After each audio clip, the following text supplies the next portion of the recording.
Tukielekea huko nchini Marekani, katika jiji la Los Angeles, serikali ya bwana Donald Trump imeongeza wanajeshi wengine wa kiserikali karibia 2,000 ambao wamepelekwa huko Los Angeles kupambana na waandamanaji. Gavana wa California amesema amearifiwa kuwa wanajeshi 2,000 zaidi watatumwa mjini Los Angeles kufuatia siku kadhaa za makabiliano kati ya waandamanaji na maafisa wa usalama kuhusu misako ya kuwakamata wahamiaji.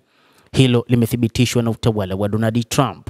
Msemaji wa ikulu ya Marekani Jan Parnell amethibitisha kuwa walinzi wengine watapelekwa mjini humo.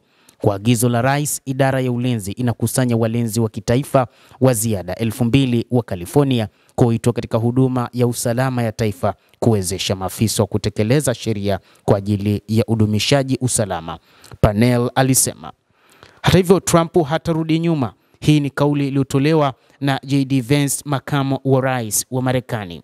Katika ujumbe kwenye mtandao wake wa X, makamu huyo wa rais wa Marekani JD Vance amesisitiza kutumwa kwa wanajeshi ambao watakabiliana na maandamano ya kupinga uvamizi wa wahamiaji huko LA kwa maana Los Angeles. Ni kwamba rais Trump hatarudi nyuma na serikali itazingatia hilo. Utawala huu hautatishwa na uvunjaji wa sheria, Vance alisema.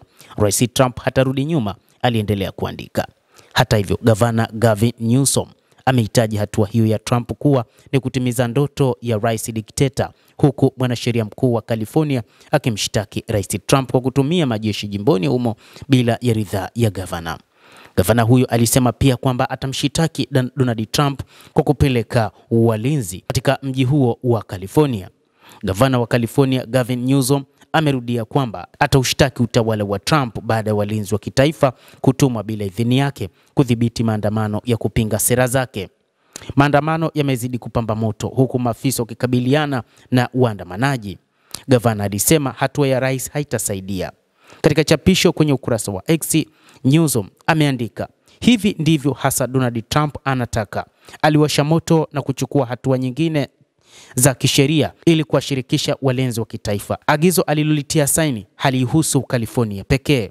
Itamruhusu kuingia katika jimbo lolote na kufanya jambo lile lile. Tutamshitaki, Newsom alisema hapo awali kwamba kupelekwa huko ni kitendo kisicho cha kikatiba na tutajaribu nadharia hiyo na kesi siku ya leo Jumanne. Mtazamaji wa The World News, hiyo ndio hali halisi inayoendelea huko California katika jimbo la Los Angeles. Ni kwamba serikali ya rais wa Marekani Donald Trump imeamua kuongeza idadi ya wanajeshi na sasa inasema kwamba karibia wanajeshi 2,000 watatumwa huko Los Angeles kwa ajili ya mapambano dhidi ya wahamiaji haramu ambao wapo huko na wameanzisha maandamano. Mtazamaji wa The World News, endelea kutufuatilia na usisahau kulike, usisahau kucomment, kadhalika na kusubscribe channel yetu hii ili ufahamu mengi yanayojiri katika ulimwengu kupitia The World News. Mimi